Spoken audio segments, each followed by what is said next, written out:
Hey everybody, and welcome back to the channel.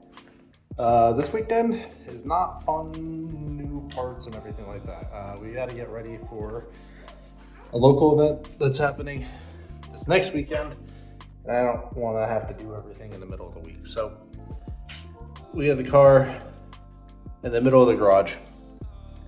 I'm going to go ahead and pull the front bumper off of it, and we're going to string align it, at least as close as I can get it.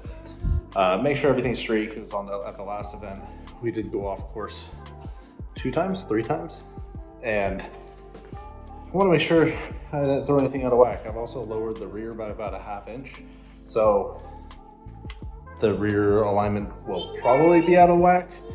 We're just going to run through everything, nut and bolt check, and then I also do need to change my oil before this next weekend too, but that's something I can knock out just during a weeknight after I've clocked out of work. So that being said, let's jump to it. It's gonna take me a little while, and then we'll get to the other item on our list today.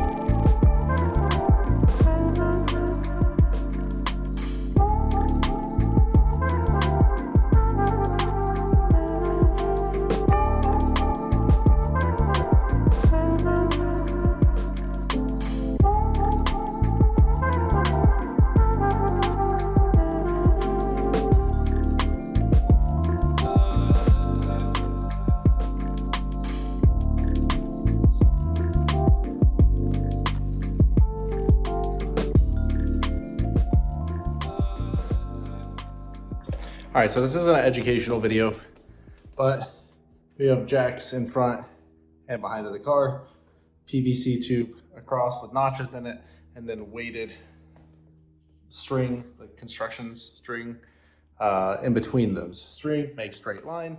Now I just got to measure to the center point on all the wheels and make sure that the car is square to, or rather the alignment machine is square to the car.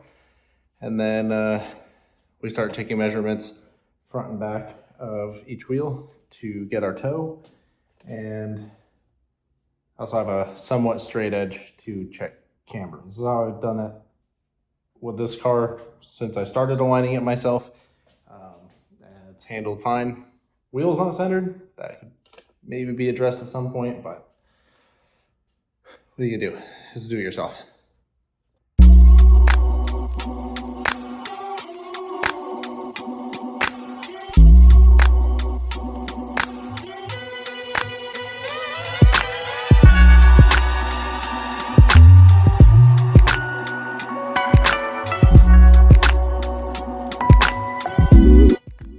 Now keep in mind, none of this is exact, but it's worked and gotten me driving straight in the past, so it's good enough for me. I do everything in millimeters. I should probably do everything in inches, but I convert millimeters to inches, and millimeters is just much easier to read. That being said, I have a negative 6.3 camber in the front that seems to not have been disturbed, even with going off track at the last event. And then in the rear, because I lowered it by, I would say, about a ½ inch, we do have some negative camber that we need to take out. I usually try and run the rear as close to 0 as I can. So we need to dial out a degree of camber on the passenger side and almost 2 degrees of camber in the driver's side. And then rear toe, honestly, is not that far off. It may even, it's close enough to 0. I'll see like 108 and 106. So it's slightly towed out on the driver's side. And then 108 and 110, it's slightly towed in on the passenger side. And that could be within margin of error for just the camber being out.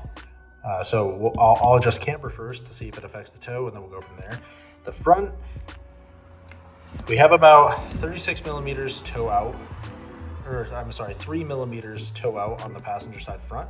That is about 0.12 inches. So almost about an eighth out. That's about where I want it. So I need to get my driver's side inspect there.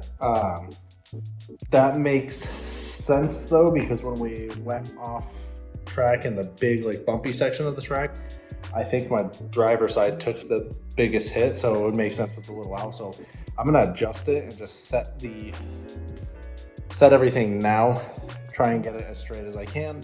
And then after I get everything torqued back down and aligned, we'll go through and just make sure that everything is nut and bolted. I have nut and bolted since the last event, but I always like to make double sure before I have an event coming up. So let's jump to just making sure that everything's good. Luckily, I can just pop my front bumper off now. So the front is gonna be really easy to adjust. And then the rear, I always just kind of lay on my back and reach under. So it's gonna be easy. It's just gonna take me a little bit of time. So let's get to it.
Okay, so we got the rear camber matched. I'm not able to run 0 degrees right now. I have a sneaking suspicion that lowering it as far as it's been lowered by removing the buckets for the springs, or the perch for the spring in the bucket rather, that we've now exceeded the limitations of the SPL camber arms. And that being said, the closest I can dial it in to where they match is -1.5 degrees-ish. It's like -1.4. I think that'll be fine. I'll have slightly less contact patch at all times, but I mean, it's gonna be sideways, so the contact patch should be fine. It's not that much out of spec. I'm not super worried about it. If anything, it's just gonna be a little bit looser. So I'm gonna try and dial in the toe for the rear, just make sure that that didn't change too much. And then as long as that's all within a couple millimeters of each other, I think we should be good. And we'll lock everything down and then move it forward and back, remeasure everything, and then take around a test bin and make sure. At that point, we'll go ahead and get the car back up off the ground, get it ready for nut and bolt check and an oil change this week, and then we should be ready for the track. So let's jump to finishing up the alignment and we'll keep going from there. A few moments later. All right, so we got the alignment all sorted out. We got -6.5 camber in the front, -1.5 in the rear. I wasn't able to zero it out because after removing the spring perches, it maxed out the camber arm. So that's where it's gonna sit. The front, I have like an 1/8 to 1/10 of an inch toe out-ish. The rear, I'm probably like 1/16 toe in. So we should still keep some pretty good driving characteristics. We'll have to see how it goes next weekend. But I'm going to whip the car around the block and then pull the car back in the garage. And then later on when it cools off, because I'm really hot, we're going to get on jack stands and get it ready for bolt checking and oil change this week. So yeah, let's get all that sorted. And then we have one other project today. I'll talk about that after I get back home. All right, well, as far as the alignment goes, mission success. We got everything aligned on the car. It drives really well. I actually got the steering wheel a lot straighter than I did last time. But it drives straight. It's got decent turn in for the tires that are on it. And overall, it feels good. So I'm happy with that. I'm going to go inside for now because it's still 100 degrees out and it's kind of uncomfortable. All right, well, back in the garage. It's time to get to the next part of what I wanted to do this weekend, which is removing this curtain airbag. So I think I kind of have an idea of what to do. I'm just going to jump to it. Not much to really talk about. I just have to pull the dash apart a little bit and undo some screws and we should have access. Let's find out.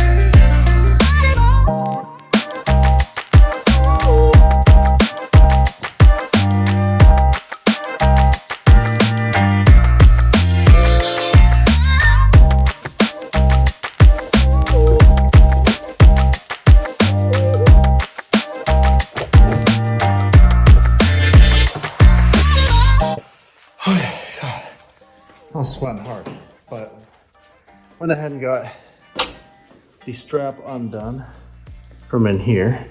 Unfortunately, there's not like a really good way to get a wrench or anything in there, so I had to resort to using a bit and a very small adjustable wrench to turn the bit, but we got it. So we wouldn't pull the rest of them out and get this thing out of there. And I'll check back in with you guys in a second.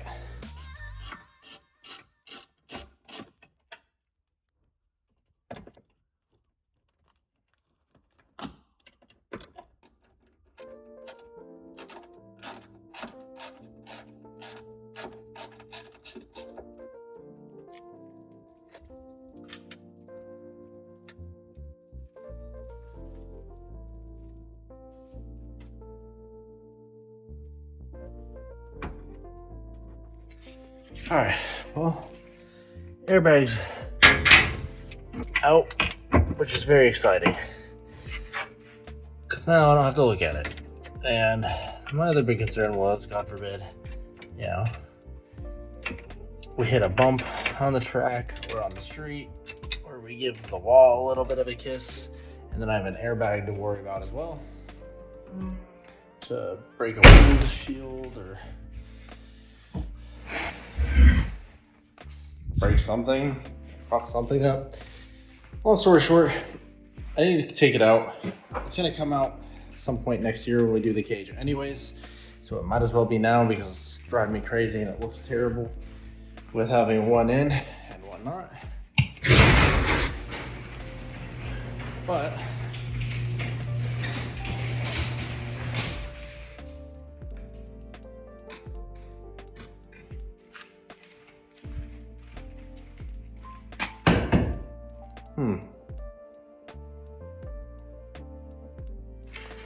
interesting.